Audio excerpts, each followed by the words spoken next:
Today, it's vital that we discuss, sort of as a capstone to all of the things that have been done this morning and this afternoon, why all Christians need to educate their children classically and confessionally, not merely Christian. This goes for every single level: primary, secondary, and higher ed. There are arguments to be made for some level of specialization at some point in a person's education, but this argument centers around raising children and young adults in a classical and confessional school or homeschool, if that's what your context dictates. Christians need to educate their children in a way that actually teaches them the Christian faith. As Solomon says, train a child in the way he will go, and he will not depart from it. Now, before we get into the meat of it, who has attended government education for K through 12th? Good. All the classical kids are gone, so we got a couple left. What about homeschool? Okay. Classical? See, few. Now, children and grandchildren. How many of you send your children or your kids send your grandchildren to government school? Okay, good. How many of your neighbors? How many homeschool their own kids or their kids homeschool their grandchildren? How many of you send your kids to a classical school? Okay, good. So one, it lets me know what jokes you'll find funny. Two, it helps me, once we're done, anticipate some questions.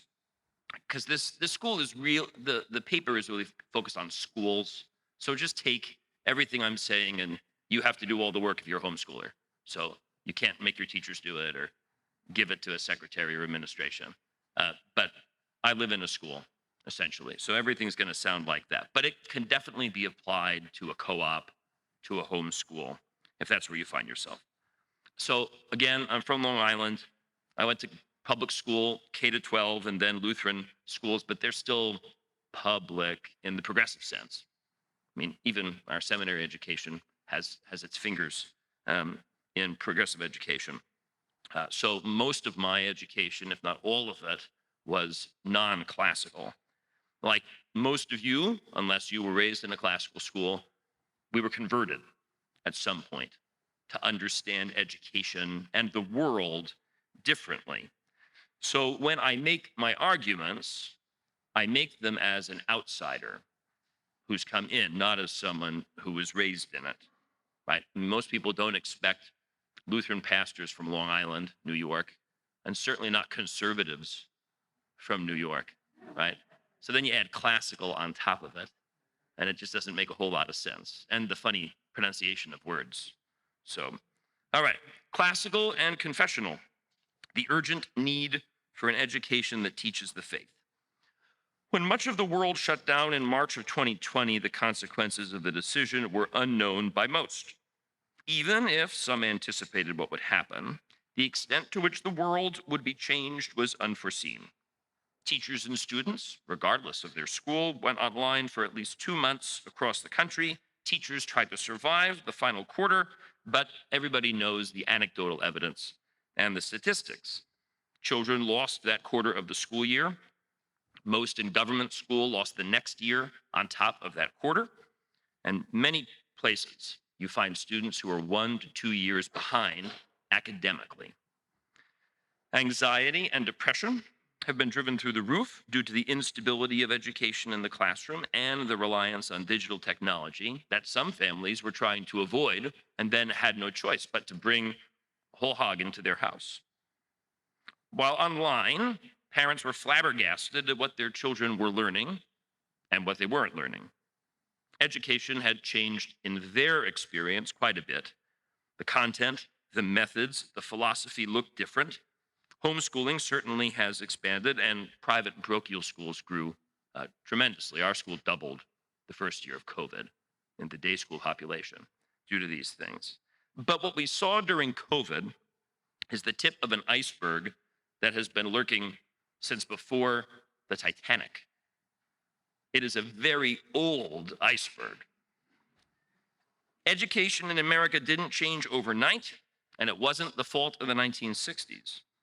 The rise of critical theory and its place in textbooks didn't happen instantaneously over the past 2 years. Education, both public or government and private and parochial, have used state-certified teachers and have propagated and proliferated a worldview that is contrary to the Christian faith and the Christian life.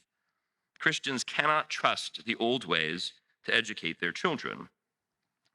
Pick your generation: the lost, the greatest, the boomers, the Gen Xers, the millennials, Gen Z. All of them have been raised in ways that are contrary, even if some of you had a couple teachers that held on to older things. You can't escape it unless there's someone in here who was born in 1880 and happens to have done the transhumanism thing, right? It's the only way. All of us have been taught in some way that has led our whole society to this point. This past June, I've got a couple of books that you could probably buy. This book came out, Battle for the American Mind. Now, I'm a Lutheran, so I would have written a different ending. But this book is an excellent introduction for anybody, especially red-blooded Americans who love their country and love Jesus, to show them what has been wrong with our educational system and every school, right? Lutheran schools, Catholic schools, evangelical schools, certainly government schools. That's the second part of this book. I received no royalties for all the times I've mentioned this in the past 3 weeks, at Bible class, at teacher training, but you should read this or listen to it. If you have book studies, I would study it with elders, with parents. This book is a really great way that if you're not already convinced, you will be by the time you're done. And this is good for bread and butter people who aren't going to sit and read this, right? Liberal Arts Tradition by Clark and Jane. Good book. Again, I would have written it differently. I'm a Lutheran. But this is conversational, easy to work through, says the same thing over and over and over again. So you remember it. So Battle for the American Mind, I've borrowed some on that handout. I used it at a teacher training. I'm not going to talk about the handout, but it's meant to sort of substantiate what we're doing here. So it's a New York Times bestseller. If you live in a city or a town with a Costco, you could actually buy it there. It's on the rack next to the clothes, across from the free samples. So it makes the argument that's been made by homeschoolers and confessional pastors and like-minded parents for 40 years. Hegseth's view is that the worldview of the West, which he calls Western Christian paideia, which was the worldview of America's founding fathers, of the Western world before the Enlightenment, has been systematically extinguished here in America throughout the last century. It's been replaced by a progressive worldview, or progressive paideia, which has opened the door for further worldviews like the Marxist paideia. That's just a riff on the first one. So I'm not going to rehash the book. You can listen to it on Audible or buy it or read it, but it's definitely worthwhile. Every school you know of, unless it's unabashedly classical, Christian or otherwise, elementary, secondary, higher ed, it's been affected by progressive education. John Dewey, Horace Mann, Theodore Roosevelt, they all had a hand in implementing a worldview that pushed Christendom to the fringes of the classroom. Religious education time is the fringes of the classroom. Prayer outside is the fringes of the classroom. Now, how long God will permit America to endure is not a question we will ever know the answer to, even if you want to guess. But as long as he is merciful in permitting this great country to exist, we ought to work. As far as education goes, while there is time, the answer is to restore, revitalize, and rebuild classical Christian confessional education inside our communities. It can't be done in the government school. It can't be done in public or charter. It simply won't work. Hegseth makes the point, I'll do the same today. It has to be a Christian education in order to be classical. And my point is it has to be confessional. It can't just be loosely Christian. It needs to be Lutheran. It needs to be Reformed. It needs to be what you pick yours. Maybe your administration will pick it for you. And then you pick the school for your family that you can sleep well with at night. But it needs to be consistent. It can't just be Christian. If you unhinge classical pedagogy and content from the Christian faith, it's like separating the soul from the body. The mystery of the incarnation of Christ Jesus teaches us many things, and one of these things is that our Father in heaven cares for both body and soul. Otherwise, Jesus wouldn't have both. He has redeemed both your body and soul by the death and resurrection of Jesus. So our education needs to be for soul and body, for here and eternity. It needs to be classical and confessional. A classical Christian education is one which inclines students to seek wisdom in a lifelong search for the greater meaning in life, and it does this by studying history, by studying the classics. It teaches the application of reason. It teaches divine order exists and is revealed in Jesus. It trains strong-spirited citizens who are better together. It's not about looking for jobs. It's not about seeking facts. This kind of education is progressive education, and it's found in Christian schools. It's found in public schools, in charter schools. Through this curriculum, it's been used in various forms over the past century. Our students have been taught that there's nothing worth knowing that wasn't just thought of. Think about public libraries as an example of this. And school libraries, everything has to be new. It must be reprinted, new editions, and so on and so forth. And our students, and us included if we went to these schools, have heard countless sermons from their teachers on acceptance, on how the only order now is a humanistic anarchy. And they've been trained to be weak-spirited citizens who serve the state. A good example of that is the early 20th century replacement of history with social studies. A big problem, in all honesty. A classical education hands over the liberal arts, the freeing arts of language and mathematics. They are taught as subjects and as skills: grammar, logic, rhetoric, the trivium, the English, the language arts, and arithmetic, astronomy, music, and geometry, the quadrivium, the mathematical arts. This also is how we can defeat STEM and STEAM, because we've had them all the whole time, and we don't need to change acronyms every 5 years to fit with a fad. In a classical education, students read and discuss within the great conversation of the Western tradition. We do this in history, in literature, in philosophy, and theology. We teach Latin and Greek. All of our students sing, and they all play instruments, at least at our school. And they often have plenty of recess. My high school students love me for this, because we have recess every day, no matter how old, every day.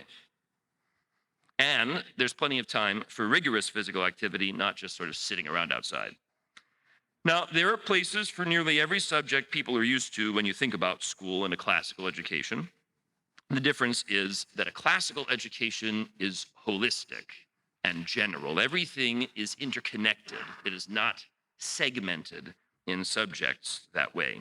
The liberal arts provide the framework for students to have a robust general education in that which should be known in order to, in the future, specify, academic or otherwise, in serving their neighbor.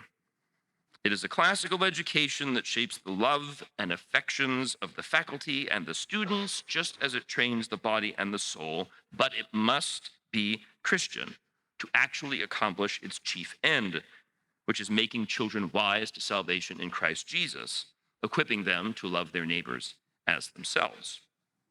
There's a lot of talk about classical Christian education. It's become CCE. There are conferences every summer that speak to the philosophy in general, the application of it in particular. There are fellowships, there are cohorts for board members and school heads and teachers and homeschoolers. There's an online education platform Classical Academic Press gives called Classical U. You can get video content, become a certified teacher at home or in your school. I'm a Lutheran pastor. I'm a Lutheran teacher, and I often give a paper on how it has to be classical Lutheran education and not classical Christian education. So, full disclosure. Um, but I've been asked to be a little more ecumenical today.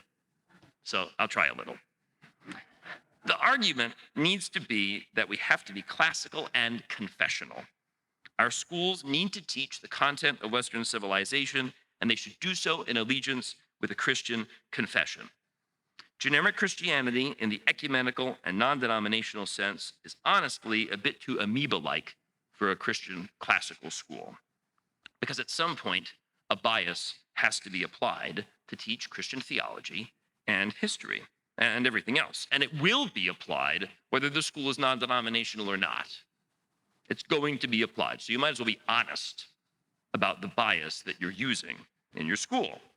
At the close of this paper, we'll look at 3 confessional traditions in the classical movement and what they're currently doing. We'll look at the Reformed via Doug Wilson. We'll look at the Roman Catholics with a Houston example and Wyoming Catholic College, and then Lutherans with the CCLE and Luther Classical, which I didn't actually know was going to be here. So if you were here yesterday and today, you get bookends, I guess. Each of these has an impact in the movement, whether it be through establishing colleges, hosting conferences, supporting brick and mortar schools. There is no Christianity apart from true doctrine, writes Eli West in summarizing the position of J. Gresham Machen on the confessional nature of Christian education. That's found in this book, Reforming Classical Education. It's a very, very recent volume. Got some very interesting, thought-provoking articles. One of these is on confessional education. West's article highlights the confessional concerns in the implementation of classical Christian education by drawing on J. Gresham Machen and Abraham Kuyper, both in America and in the Netherlands, at the early part of the 20th century. Public education in the Netherlands and public and Christian education in the States handed over a religious education that taught nothing of confessional or creedal Christianity.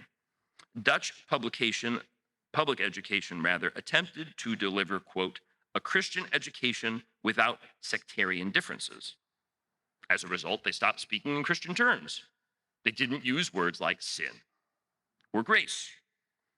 This continued to the point where Kuyper wrote, the demand to respect all convictions prevented teachers as well as students from protesting against the atheist, but it did not go so far as to spare the sectarian hatred of believing Christians. Christians became comfortable with the system, and they believed what they were taught in government schools. Wait, that's about the Netherlands. Doesn't that sound like, I don't know, here? If you've been tracking the educational experience in America, it should sound like your hometown. In the States, Machen highlights the same issue, but concludes that confessional Christian schools must be the answer. Secular school teachers teaching the Bible in government school with its ethical contents, taught apart from its redemptive core, will lead children to think they can be good without God's grace. West writes in that same article, what the public schools and many Christian schools too had created was a garbled collection of religious and moral ideas. What Machen called for was a cohesive system of Christian doctrine, one that logically connected foundational truths such as man's utter depravity and God's absolute holiness. The answer for Machen and Kuyper was what they called principled or confessional pluralism. Those around them, especially in the early 20th century, ensconced secular modernist religion in public and private schools. Their version of pluralism and emphasis on moral neutrality produced conformity and a hostile environment for Christians. So Machen and Kuyper advocated a confessional pluralism which cultivated freedom and truth without sacrificing either principle. I don't know how many schools can really do that, the same kind of pluralism that Machen and Kuyper sought, but their concerns were valid and drove home the point that Christian faith taught in Christian schools must be consistent with a tradition's doctrine and practice, and maybe at the bare minimum, just not be discriminatory in the making fun of everybody else sense. So today, there are lots of Christian schools that belong to denominations or confessions that do not live out the doctrine and practice of their confessions. They've adopted a version of Christianity essentially unmoored from their tradition, perhaps in a misguided effort to appeal to those in the community around them. The issue with this approach is the same as what West intimated. You'll find in these schools a garbled collection of religious and moral ideas. I'm going to pick on my own church body. Last spring, I participated in an accreditation site visit at a Lutheran high school for the Lutheran Church Missouri Synod's National Lutheran School Accreditation. Unwittingly, they put me in charge of evaluating curriculum and whether or not it matched what the school said about itself. They're called validation visits. In talking with the pastor on staff in charge of theological education, I discovered that at this Lutheran high school, they did not teach anything from the small catechism at all, or the creed, because that would be confusing. Instead, they use words like connected, which isn't found in the catechism or the creed, or in any Christian writings prior to, 1975. But it'd be confusing to talk about the creed. They taught theology from buzzwords. Why? A majority of the students weren't Lutheran. They wouldn't understand Lutheran terminology. So I said, at some point, those students didn't even know the words you're using. So what's the difference? Introducing words that Christians have always used or introducing new words? There isn't one. The Christianity believed and taught at that school was very far from what Lutherans believe, teach, and confess. And the proof was in the pudding. You could not recognize that school as Lutheran. Not even the faculty really could. This leads me to the Association of Classical Christian Schools Good Soil Study. If you haven't looked at this, it's on their website. You can read it. And like all analyses of statistics, the person doing the analysis is in charge. But the analysis and the story that these statistics tell show that students who go to very intentionally Christian classical schools actually act, behave, and live like intentional Christians at a greater percentage than all the rest of us who've been homeschooled, who've been at evangelical schools, at private prep schools, at Catholic schools, and at public schools. And there's chart after chart after chart.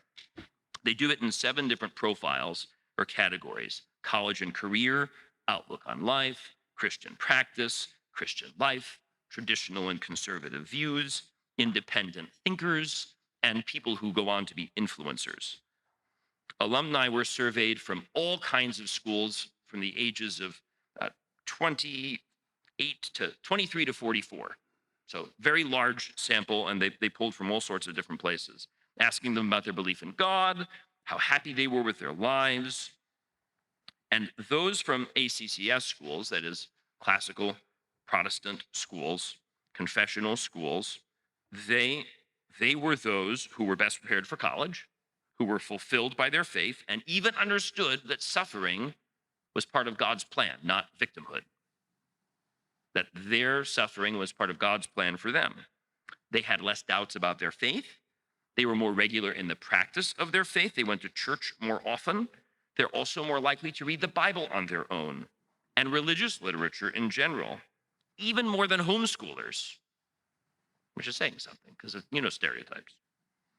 The story that can be taken from the Good Soil Report is a great delight for those who want to support and endeavor to have classical Christian education. The hard work of running schools that hand over the truth of Christian doctrine with a rigorous classical education finds its fruit in the lives of its students in the long run. What the Good Soil Report provides is some level of statistical confirmation of what most classical homeschoolers, educators, enthusiasts know predominantly from anecdotes and from experience. When you have a confessional classical education, you are handing over the Christian faith to the next generation. What does it mean to teach the Christian faith? We hand over this faith in a way that develops confidence, a stronger faith, a genuine Christian identity. It's true because teaching the Christian faith needs to be done intentionally, It occurs in your school's culture, in its curriculum, and in its worship life. It ought to permeate the school and not appear or feel like it's just one subject among many. I make jokes about public schools plus Jesus for most of education that exists today in the Christian environment. The Christian faith is how God delivers his gifts to us and enlivens us to live the Christian life. Now, depending upon your confession, the specifics will look differently. I'm going to talk about confessional Lutheranism, so if just picture somebody else's catechism, if you need to, and some other form of traditional chapel. But I'm going to go through all those things. So Lutherans use the term catechesis when it comes to teaching Christians who they are and what the content of their faith is. Lutherans teach these basics in the small catechism. Lutheran schools commit this small catechism to memory from a very young age. We recite the whole thing incrementally, preschool all the way up. By fourth grade, our students are done memorizing the catechism. We keep on doing it, and we use the Spanish translation for our Spanish high school class. I haven't yet done the Latin in Latin class, but I'm tempted. And this gives all students a common structure and basis from which to do theology. That's the point of a catechism. Everybody gets the common basis. So pick your catechism and don't change it. You could take that from Luther if you take nothing else. Don't change the words. Do the same thing over and over again, even if your publishing house tells you to change them. So students learn the 10 Commandments this way. They learn the Creed. They learn the Lord's Prayer. They learn about baptism, confession, and the Lord's Supper. Other traditions have their catechisms, and some teachers write their own catechisms for their classes. It's a Josh Gibbs technique, where every class he has, they recite the same thing every class to gain the basics of that class. Classical confessional schools should intentionally catechize their students and their families. Non-Lutherans attend our school. Non-Christians attend our school. We're probably 30 to 40% Lutheran in K to 11th. But everybody memorizes the catechism. They don't get sort of a religious exemption on their memory work, and they can't show up late to chapel. It's 8:45. It's the second thing. They'd be really late to school because we start at 8. So we do chapel at 8:45. We have it every day. We don't have it once a week. It's every day. And everybody comes. Doesn't matter what your faith is. And we find that even amongst mixed families, for example, we have a conservative Episcopalian wife and a agnostic Jewish father, because we are traditional, conservative, morally based, teaching their children foundational truths. Both of them are very happy. You wouldn't really imagine that, but they're very happy. They love having their girls at our school. So catechesis doesn't stop with memorizing the catechism. Worship life is key to training Christians in their faith. This should take the shape of your confession and tradition. Confessional Lutherans have a very distinctive view of worship life. It doesn't look Protestant, and since the Roman Catholics keep changing, it also doesn't look Catholic.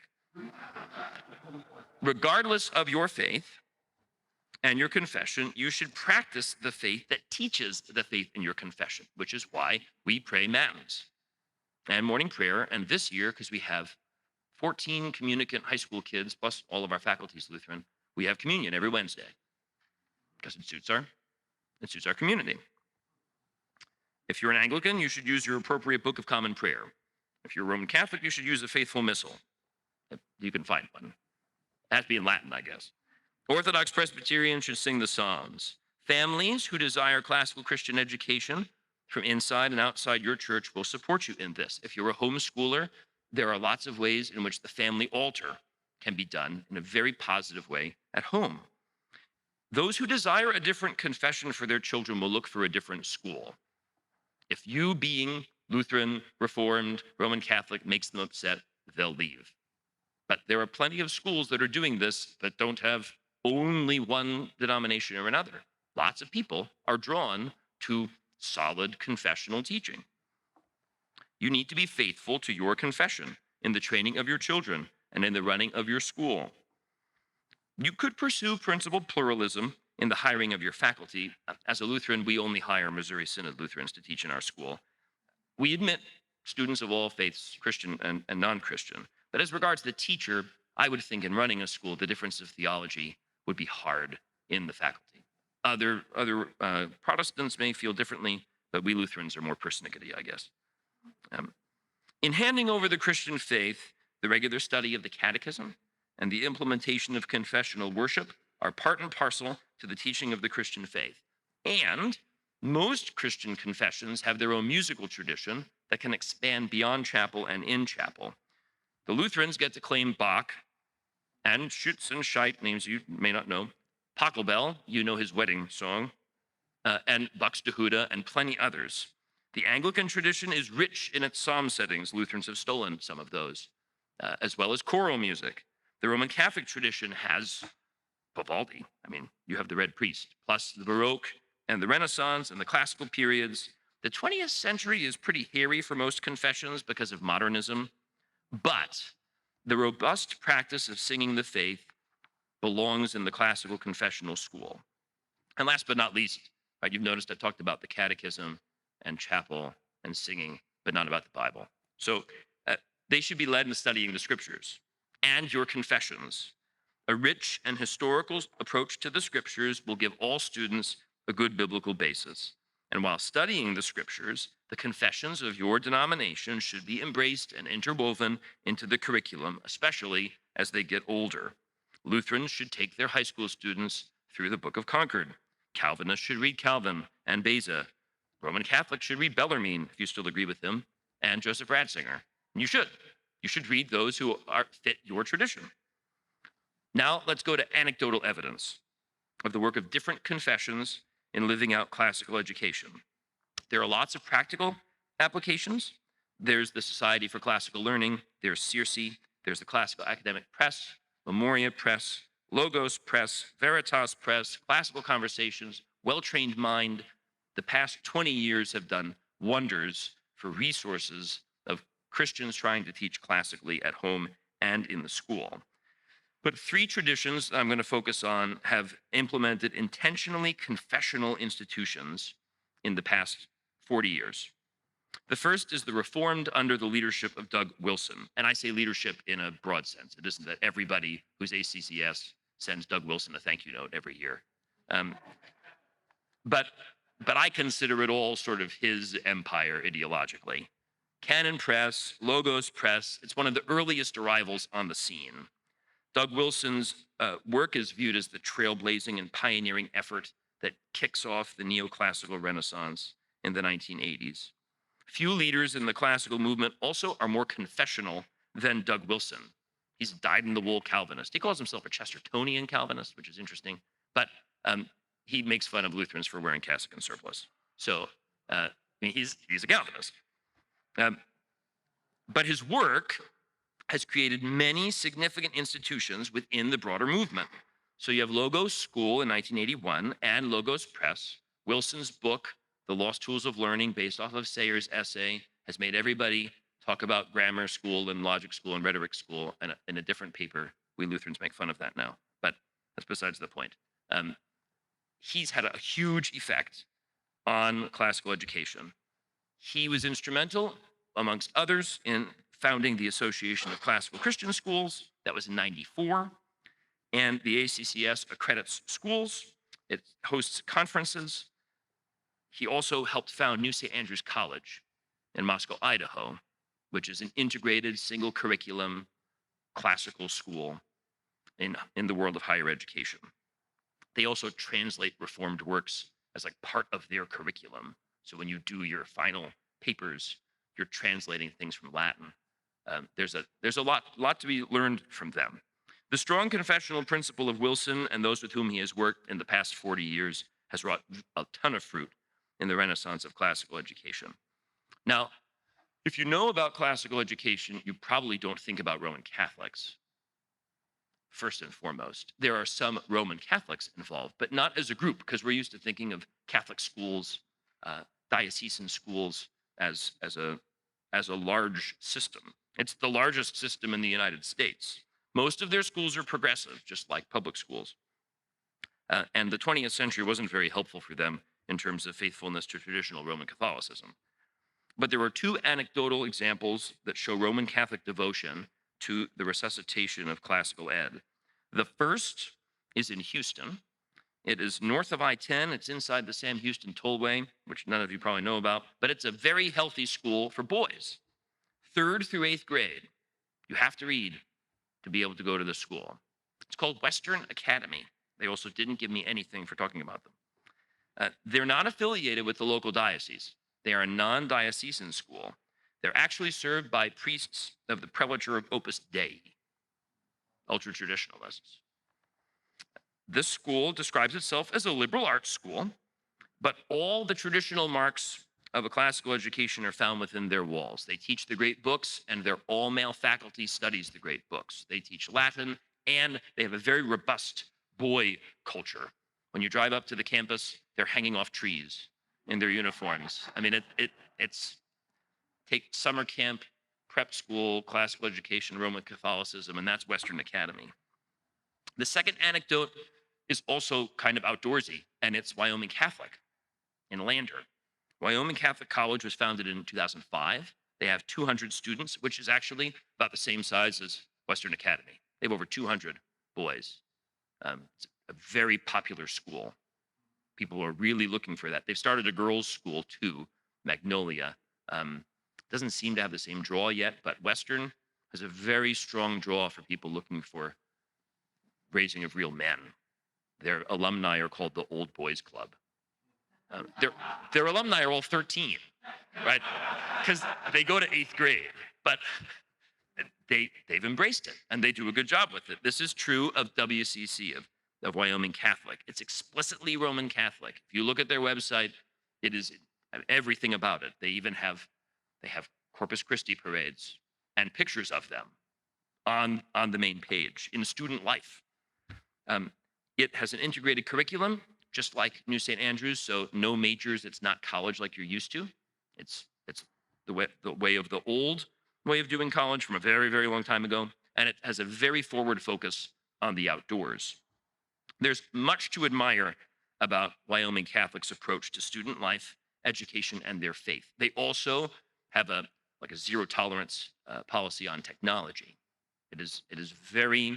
It's meant to be a colloquium where the students are all talking to each other, learning the same things and conversing and growing in their faith. Which is why there's going to be Luther Classical for Lutherans, frankly, right? Like the Reformed in Idaho, the Roman Catholics have taken their confession seriously and have successfully implemented a classical and Roman Catholic higher education. Now, clearly I know the most about the Lutherans because that's where I live. In the age of the revival, Pastor Bill Heine and Joel Brandos, and a name known pretty well outside of the Lutheran Church, Dr. Gina Edward Veith, were instrumental in the creation of the Consortium for Classical Lutheran Education. It began with small schools in Wyoming and in Colorado in the early 90s. By 99, they hosted their first conference with, say, 20 or 30 people. It was originally called the Consortium for Classical and Lutheran Education. Now, we got rid of the "and" about a decade ago. It's the CCLE. The first several annual conferences were small, but they were full of dedicated pastors and homeschoolers and teachers. In 2006, the organization changed hands from Joel Brandos to the now Reverend Steve Kieser, who's the chairman, and Dr. Veith. Bill Heine came in as a permanent board member. Mrs. Dr. Veith joined up to create the accreditation process that we have, as well as now certification for teachers and administrators. And the whole organization continued to grow. It was a slow growth, pretty Lutheran in that sense. It just took a long, long time. The first 20 plus years of its existence, it was volunteerism, resulting in curriculum resource guides, a journal for papers from the conferences, school accreditation, certification, contests that fostered classical culture, essay and recitation and penmanship. In the past 4 or 5 years, that 30 to 50 to 100 conference attendance has grown. Over 275 adults and children attended our conference in Fort Wayne. In fact, we had a waiting list because the venue was smaller. And so now we only hold the conference at places that can support a full children's program because it's a family organization. So the kids essentially go to like a classical summer camp while the parents are in sessions. And that's how we run the thing. The CCLE has 7 board members. It now has an executive director. And Mrs. Anna Martin is helping push the organization where it should go in the same vein as things like the Association of Classical Christian Schools, Society for Classical Learning, etc. We have 18 schools in the CCLE. Most of them are new schools because transitioning a school is very difficult. That's my school. We transitioned. Took us about 20 years. I came in at the very end of the transition, and now I could say we're done. The reassignment is complete. Affirmation, is that what it's called? Right? Where we affirm ourselves as classical, and the identity matches. Everything is the same there. So there are even online versions of our education. That's Wittenberg Academy. The classical tradition is part and parcel to Lutheranism. If you haven't read Tom Korchak's 2011 book, Lutheran Education from Wittenberg to the Future, that traces the history. Most of our CCLE ventures are K-8 schools, and now some offer high school, Faith in Plano, our school, Memorial in Houston, Mount Hope in Casper, and Wittenberg Academy. And 2 years ago, we had the establishment of the board of Luther Classical College. The brother of Samuel Preuss, who is here, the Reverend Dr. Christian Preuss, pastor of Mount Hope Lutheran Church and School in Casper, and 12 like-minded men, pastors and laity, formed this board in the fall of 2020. It's an official 501c3. You can donate to them if you like Lutheranism. And as you heard yesterday, it sets itself up as a Lutheran New St. Andrews, a Lutheran Wyoming Classical. True to form, this should exist. There are other Reformed and Roman Catholic and Lutheran institutions of higher learning, but there are no classical Lutheran institutions of higher learning. They've been irrevocably influenced by progressive education. Our Concordias try. Mequon, River Forest, Irvine, and Seward all have classical programs of some stripe, but they're all universities that go beyond their original intention. And I can say this because I went to a Concordia that's dead. So I'm claiming my victimhood status. LCC opens in 2025, and it is more than a worthwhile effort at establishing the next step in the reestablishment of classical Lutheran education. Among the anecdotes, the lived legacy of classical confessional education in America, it simply makes sense. We can't stop at 8th grade. We can't stop at 12th grade. We need to do something in the world of higher ed. These are not the only stories of confessional Christians contributing to the expansion of classical education that can be told. Today, we move to our conclusions and where we need to go next. If we agree in our generation that our children need a different education than most of us received, except for the 5 hands who were classically trained, we need to be intentional in providing that education. If there's a Christian school connected with the church you go to, we have to start having conversations with that school, with the school board, with the teachers, with the pastor, in order to get it to be a classical school. You should study this book, Battle for the American Mind, and this one. Again, no royalties were given to me. Serpents in the Classroom by Tom Korchak. This is very good for talking to teachers about how their education has been theologically influenced by Piaget, Vygotsky, Montessori, etc. These are very good. I wouldn't start here unless you're trying to convince the teachers. I'd start here. You could also start here, an oldie but a goodie, Classical Education Movement Sweeping America. It's a fine place to go. But all of those will prime the pump for conversation. Christian schools that are grounded in the confessions of their denomination need an education with which it will not consistently and constantly be at odds.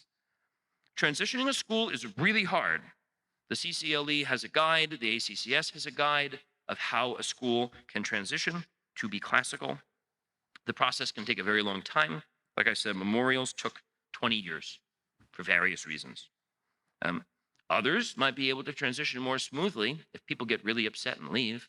You can bring in new teachers or new families, but it takes a while. Thankfully, there are many factors today that have caused devout Christians to pay more attention to how their kids are educated. For the Lutherans in the room and anybody who cares, that's the handout, how to hand over a classical Lutheran culture. You could retype it and put Christian if you want. My point in doing that was to show that we can't just teach our kids classically during the school day and then let them watch TikTok at home. We have to hand over a culture that the parents understand, that the students understand, that the teachers understand, that is holistic, that covers all of it, that actually inclines what the kids love and what they desire. Otherwise, someone else is going to do it for you, right? So we need to take that opportunity to do it. If you are not associated with a church that has a school, see how you can start one. It's not for the faint at heart, but growing and learning in community and sharing that labor is efficient to get lots of families involved, especially those who may not be able to homeschool. If they're stuck in the pattern of two working parents or whatever it might be, developing in community is very helpful. It might have to begin as a homeschool co-op, a university model school. It might only ever be homeschooling families, but classical confessional education is the answer to the myriad of educational problems that rear their ugly head in every generation over the past century, and especially here. If you can't do these things because you don't have children or you don't have school-age children anymore, then you should support the efforts of those who do. You should pray for them. You should become a teacher for your church's classical schools. You should donate to the organizations that promote this education, all the appropriate ones. I don't have to panhandle today. You could help start Luther Classical. You could give money to the ACCS or to the CCLE or to the SCL to ensure that future generations have the opportunity to receive an education that actually hands over the Christian faith. There are many ways to help the cause. It is an important and significant struggle. And as with pretty much everything we've talked about today, the devil opposes efforts by Christians, as well as the coming of God's kingdom, that is, to live lives by God's word here in time and there in eternity. So it is important that we do not trust the old ways, that is, the progressive ways. We must educate our children faithfully. There are many ways to help, and there are many manifestations. There are brick and mortar, there is homeschool. We've said it all. What is important is that we as Christians unite around our confessions. We teach in accordance with them as we raise up our children, because the need has been urgent for a long time. We have neglected the fullest meaning as a culture of training a child up in the way he should go, and he will not depart from it. In fact, through our complacency as churches and as Americans, we've done it. It's just that we didn't pick the right way. We've trained them up in the way they should go, but it wasn't the one we were supposed to. It is high time that we replace that way with an older way, a more steadfast way, a Christ-centered and a classical way that prepares children to lead godly lives here in time and there in eternity. And there is no better way than that. Thank you.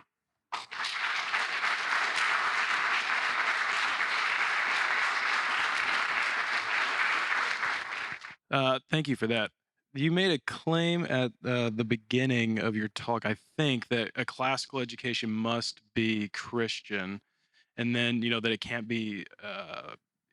happen in a charter school or something like that.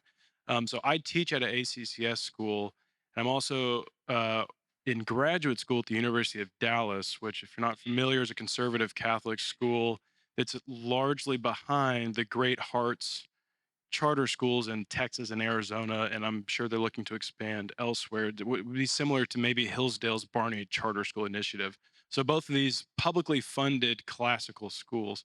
And so I hear a lot of the, classical need not be sectarian types of claims. I was just wondering, could you speak a little bit more to that? What would be your best kind of 30-second pitch for why must classical be Christian? Well, first of all, if an education isn't Christian, there's no point in giving it to Christians, right? And I care about the not yet baptized, but I care the most about educating Christians, my children and those who've been given to me. Also, what is the point of being human, right? Ultimately, we believe that it is to receive those gifts of God and then love our neighbor as ourselves. How do you do that if you're just teaching them about Cicero? How do you do that if you have to gut out the whole synthesis of the classical tradition, right? I mean, if you can't even teach about Augustine and what Augustine believed, then how do you get to classical education in the 20th century? You have to stop and only teach what existed before the Middle Ages. I think the problem is we can't redeem the old institutions. The government schools need to be abandoned by Christians. Um, they're not for us, and they weren't for us in the beginning. Christians set up their own schools, and eventually the devil got to them too. I mean, look at Harvard, right, and Yale, and Princeton, and they're Christian schools at one point in time. Look at the universities of Europe. So, because of the nature of the Christian faith, I don't think we can just say there's a way to be classical without it. And if there is, I don't know that a Christian should want it. So, I mean, I guess pagans who want to be virtuous could send their kids to charter schools that are part of Great Hearts. But I don't want kids to come to our school so they can be good people. I want kids to come to our school so they can receive Jesus. And then Jesus works good things through them as a result. Again, that's probably sectarian, but Jesus didn't come to bring peace. He came to bring a sword. So you bring the sword. And if they don't like it, it's a free country. For now.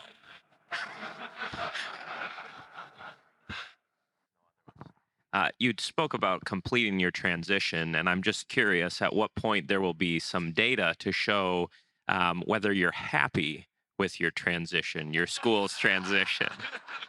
We want to measure these things, Rob. Okay, we're eagerly awaiting it. Just wait. That would be, let's see. We're out of the honeymoon phase. We're out of the honeymoon phase. It would have been the 18-19 school year that I could say we got to finish transitioning, and we feel very comfortable in our body. Thank you very much. How does, speaking specifically to Lutherans, how does CCLE help districts or congregations in forming classical Lutheran schools? We have in our plans the idea of being consultants. Currently, we don't do it formally, but we do it anyway. So what I would do is in a district, in a church, you reach out to CCLE, you reach out to me and others like me, and I can get you in contact with people in your region, and we hold a conference. For example, CCLE is hosting its annual conference in Concordia, Seward, this upcoming summer. One of the profs at Concordia Seward is helping to start a classical Lutheran high school on the campus of Seward. So they're hosting a pre-conference in October to generate excitement and hand over what's important about a classical Lutheran education. So I think what you do is you do town halls, you get people like the CCLE to come and talk. You get book lists, you read with people who can read, and then you do wine and cheese and talking for the rest. And that's actually classical, right? Talking about good things, having good food and drink at the same time. Skole, something we do at our school. So that's the first. You do not want to, we're going to keep doing the transition thing. You don't want to rush. You can't rush because people need to realize the urgency. And if they aren't there yet, it takes them a little while. Now, the nice thing is the culture has primed a lot of these discussions in a way that when the movement started in the 80s and 90s, people were still fat and happy, and especially in the early 2000s. Now, they're a lot less fat and happy, and they are more likely to say, wow, that's a bad public school, even if they don't realize that all public schools are bad, because they're all doing the wrong thing. Everybody who's involved in the system, right, does the best they can. But the progressive system has always not had Christian goals in mind. So conversation, bringing people in to talk. Steve Kieser, Pastor Kieser, who's the head of the CCLE, has done a lot of these. I went, a new classical high school started in Wichita, Lutheran Classical High School. They had a big dinner and invited people to come and talk sort of multiple years in a row to get people excited. You do those sorts of things, you develop personal relationships. But the more we can get in with ed execs, the better. Most of the time, if you're working into systems, you will find that people are pretty hardened in the way they've always done things. The nice thing about areas that may not have your confession or may not have a ton of tradition of schools in your confession is that that's an open door. That's an open door to say, we have a better school than you've ever heard of, because they've never heard of a Lutheran school, right? Or a Reformed school. They haven't heard of that. So you can go in and give them this great product. It's a lot harder to do in Indiana for Lutherans, or frankly, in Texas for Lutherans. It is more difficult because there is a reputation outside. Thank you, Reverend Paul. You got it.